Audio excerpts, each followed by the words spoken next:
This video is a film study look at Isaac Teslaa. Scored another touchdown in the Lions' fourth preseason game, in this case against the Houston Texans. A very similar route, in fact, to one that ended up being an interception thrown from Kyle Allen to Tony Jefferson in the Hall of Fame game in Canton, Ohio. I think Teslaa improved on that particular route. He's actually got a third down win here against press coverage.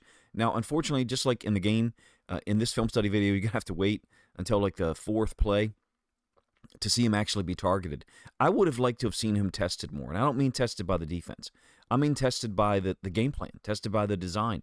Hey, let's look at him first.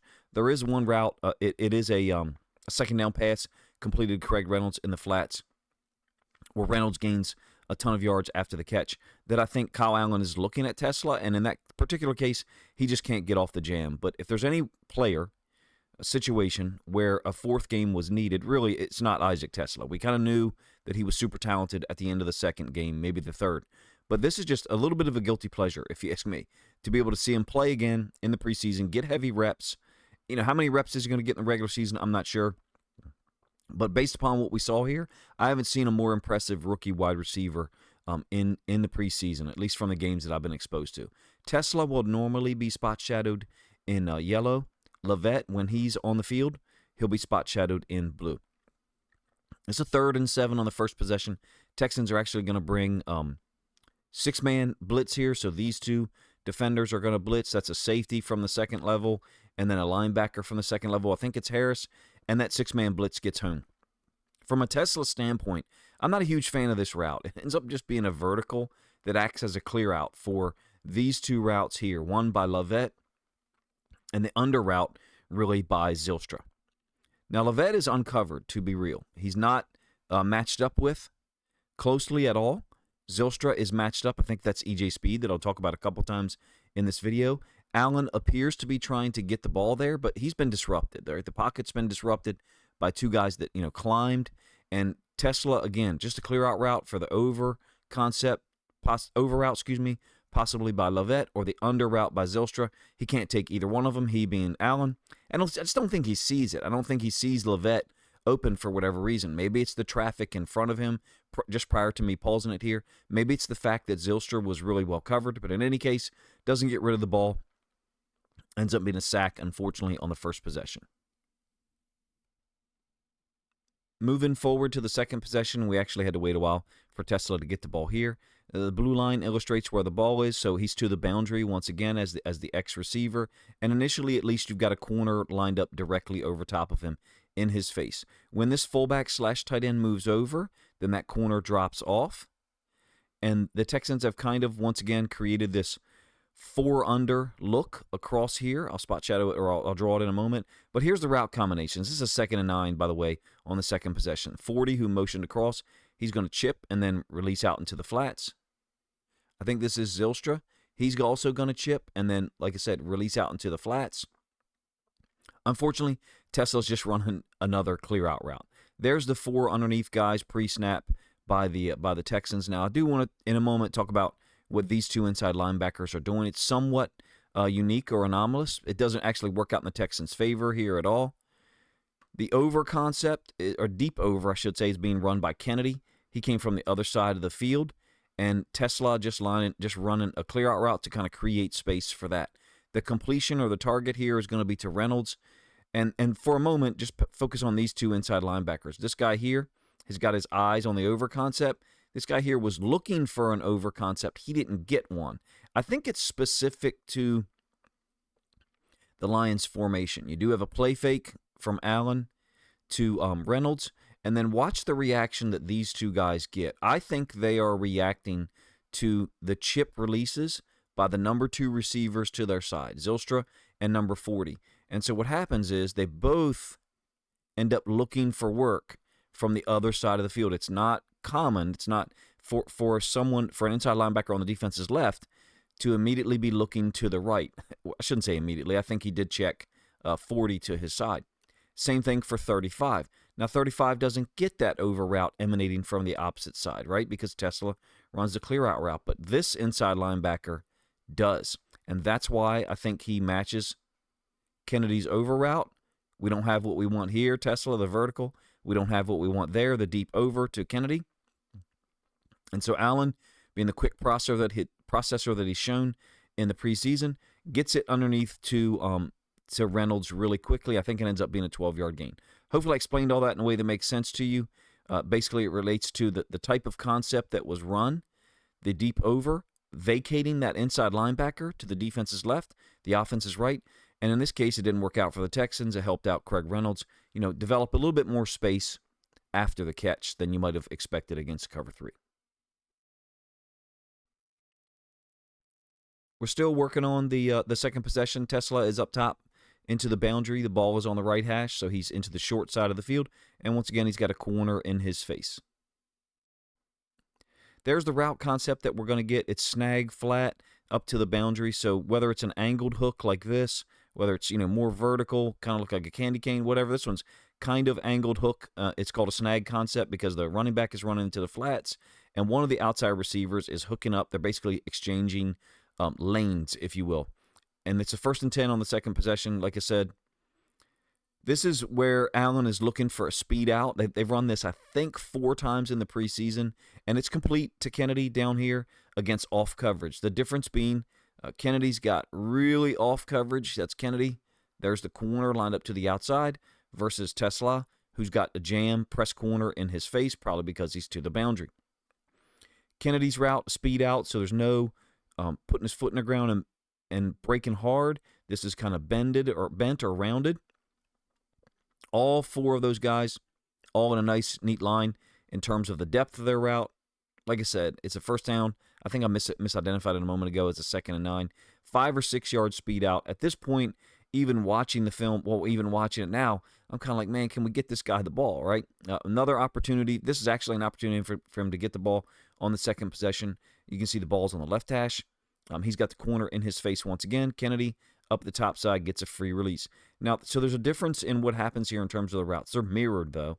Teslaa really only gets to like about this depth here, maybe the 41. Kennedy, who's off the line, so he's further back than Teslaa, gets more depth. Why? He's not as fast, right? Well, it's because Teslaa doesn't do a good job getting off this jam, if you ask me. Look at the space or the distance up here for Kennedy, free release, and then look at the lack thereof space for Teslaa. I think Allen is looking to his side now, so I think he's the second part of the read, and he's just absolutely hemmed up and not able to, get a free release, or not able to get a good release, and get that guy's hips turned at all. So he doesn't get, really nice depth at all in that route. Just an example of him not being able to win there, but that's not being consistent. He's got a real good win on a 3rd and 2 here later, and had a nice one against the Falcons 2 weeks ago. Great juke by Reynolds after the catch. Hopefully I didn't misidentify him a moment ago. And it's against E.J. Speed. And if you don't know, man, E.J. Speed is a talented, fast, athletic inside linebacker. In this case, he's playing the will because with the ball on this hash, he's into the boundary. Allen, the last thing Allen checked was over to the right, just before the snap, was over to our right, his left, and that's where Teslaa is located. Off the initial snap, you can see Allen looks to his right, our left, for whatever, maybe doesn't see. My suspicion is he's probably checking here for Levet, doesn't find what he wants, comes back over here. I believe this is where Teslaa is, and then decides that, Teslaa didn't get off the jam well at all, didn't get a nice release, but this is badass. Gets the ball to Reynolds out here. This is a premier athlete that I've seen play inside linebacker. E.J. Speed is a really good player. Kind of gives you an illustration of the depth that the Texans have. However, he's able to juke him. And then this is the one that I really like. Stiff arm / hurdle at the same time by Reynolds. So we're talking about right here. He's going to get the arm out and hurdle the defensive back. Like I said, I think it's another 12-yard gain. So 2 nice contributions from Reynolds in the pass game on this drive. Teslaa is to the field now, and I believe this is a 3rd and 2, perhaps a 3rd and 3. The ball is on the left hash, so when I say he's to the field, he's not down here to the boundary where you typically see him as the X receiver in the preseason. He's to the field, the wide side of the field. The Texans are making no bones about this, right? They're playing man here on Levet, the slot. They're playing man here on Zylstra, the tight end, and then man down here to the bottom side where Kennedy is. It's like a shake slant, if you ask me. really dumps the DB out of there. You can see the change of direction and a little bit of arm push or influence there. Not push off, but just slapping the inside arm as the DB extended to try to make contact with him. Great job. Even kind of pushes off on his inside foot.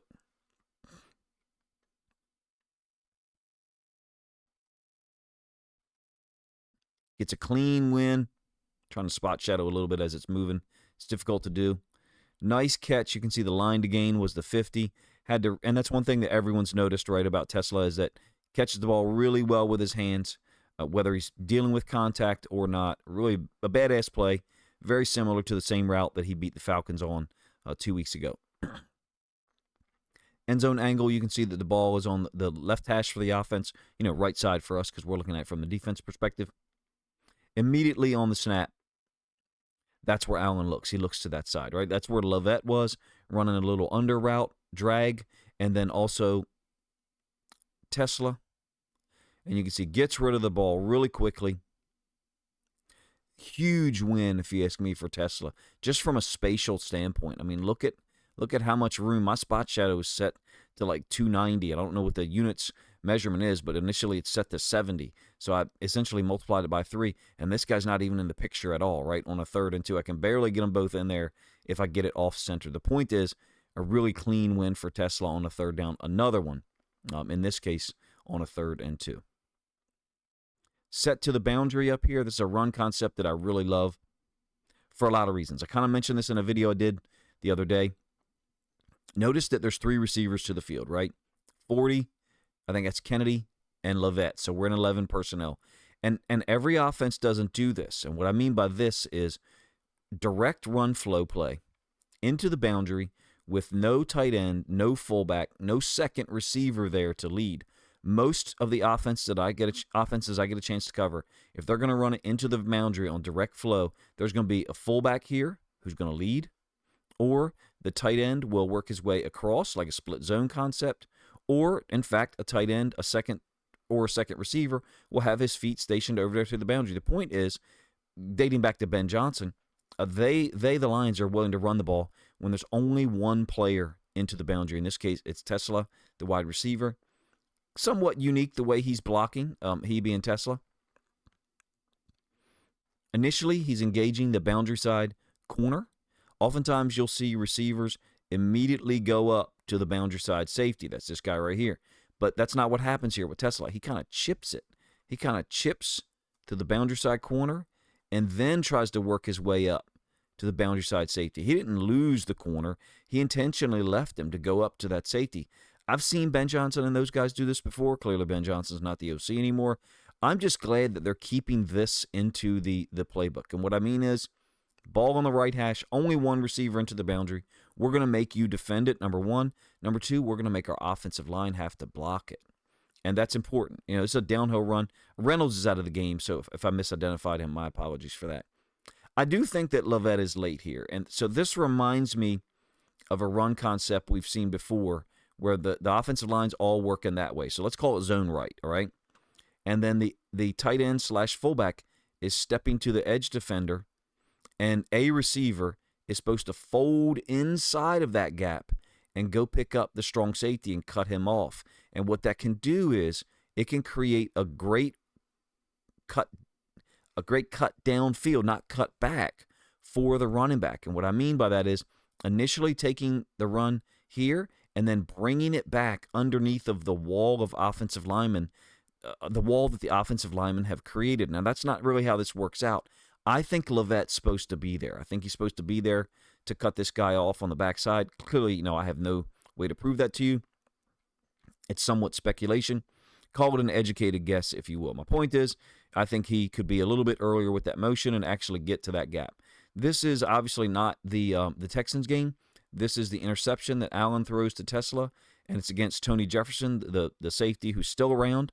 As I record this, he's not been released or waived. He's a veteran player who, of course, doesn't have to clear waivers, and he played really well for the Chargers last year in the regular season, particularly late. So 3rd and 3 in the Hall of Fame game, and you see Teslaa's route. It's kind of like a little stutter or shake, but he gets a little too far upfield before he starts to really put his foot in the ground and try to go. Additional to that, the corner gets hands on him, slows him down just enough such that, and look, Allen's looking there immediately, right? We know it's just a poor throw from Allen.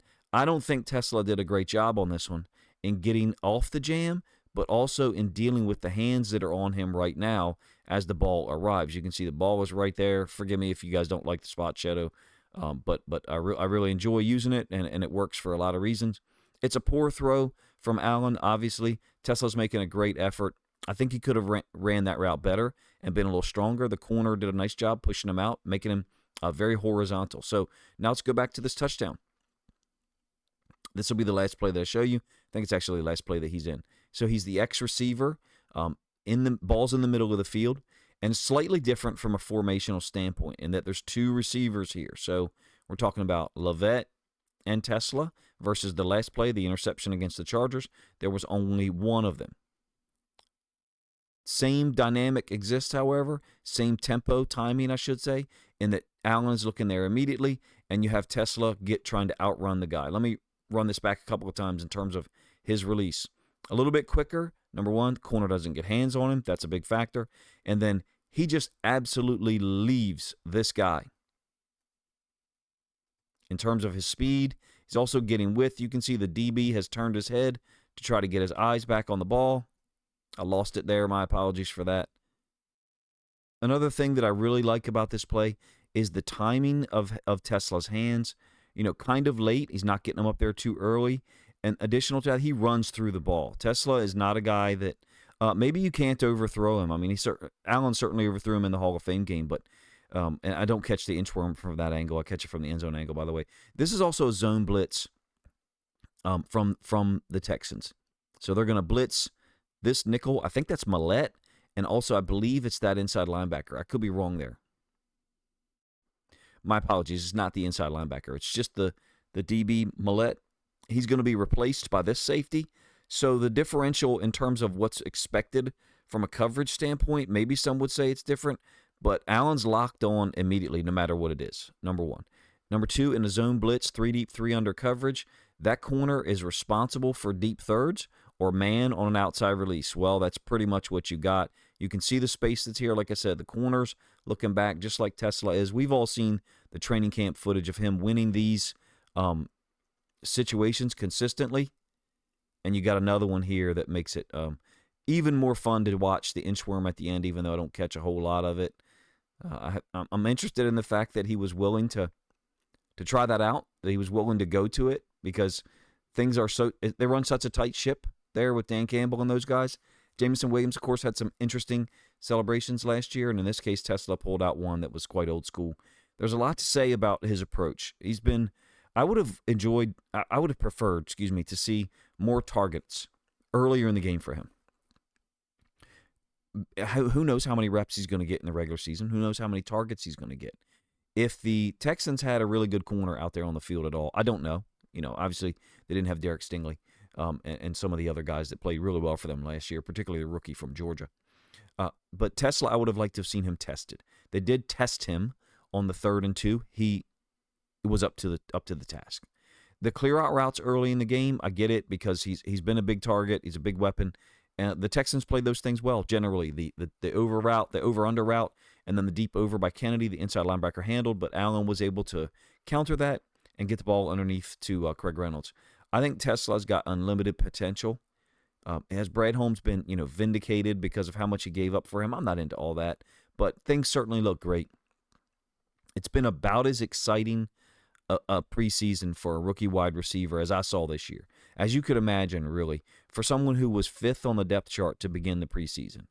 And still, he does still have some things to get better on in terms of being an every down wide receiver. An every down X wide receiver is a tough transition for what he did in college, where he played a lot of slot, particularly to the boundary, but he's looked fantastic. Efficient with his catches to targets, made big plays, converted some 3rd downs, shake slants, one here against the Texans, another one against Atlanta that I didn't show in this video. In both cases, he's been able to handle the press man look with a particular release. I do think the 4 games is unfortunate for Detroit, but from the standpoint of Teslaa and the amount of film he was able to put out there, great opportunity to grow his skills in the preseason under live fire. They've got just the receiving talent that's on this team. When you throw in Laporta and Gibbs at running back, wherever you want to rank receivers, I don't really do that because I don't play fantasy football. So I recognize that's where it comes from. Tesla's down on the totem pole right now, but that there may be payoff sooner than some of us expect. Meaning, Tesla's a guy that you could put in there in a second quarter situation, or if someone goes down, or if you just need a breather for a Tim Patrick. And I could see him catching people by surprise with his athleticism, his physical skills, the ability to get off the line of scrimmage if he's not jammed. I think the blocking's got to improve a lot to get to the standard that the Lions have had previously. His blocking's got to get better to reach that standard. I would assume it's still the same standard with Morton in charge, but regardless of how game ready he is to be on the field for 20, 25 snaps a game, regardless of what any of us thinks, this is a position group where they have built wonderful depth. You got St. Brown, Williams, Raymond, Patrick, Teslaa. As I record this, neither Meeks nor Lovett has been released. I have no idea how that will turn out thereafter. And I do expect one of those guys to make the roster as I record this, like I said, early Monday afternoon. I had significant mic trouble over the weekend and didn't feel well. Obviously, you guys can probably hear that. In any case, if you enjoyed this video about Isaac Teslaa, please let me know in the comment section, number one. If you think I missed some plays, maybe later in the game, you're more than welcome to let me know. If you think other Lions fans would enjoy this film study examination of Teslaa, even though it was a limited number of plays, then please consider grabbing a link to this video, sharing it out on social media to help this content get more reach. Finally, if you would like to support my work, you can obviously like or comment on the videos or share them. But if you'd like to support me further, I do have a Lions Patreon/Discord. It's $4.99 a month.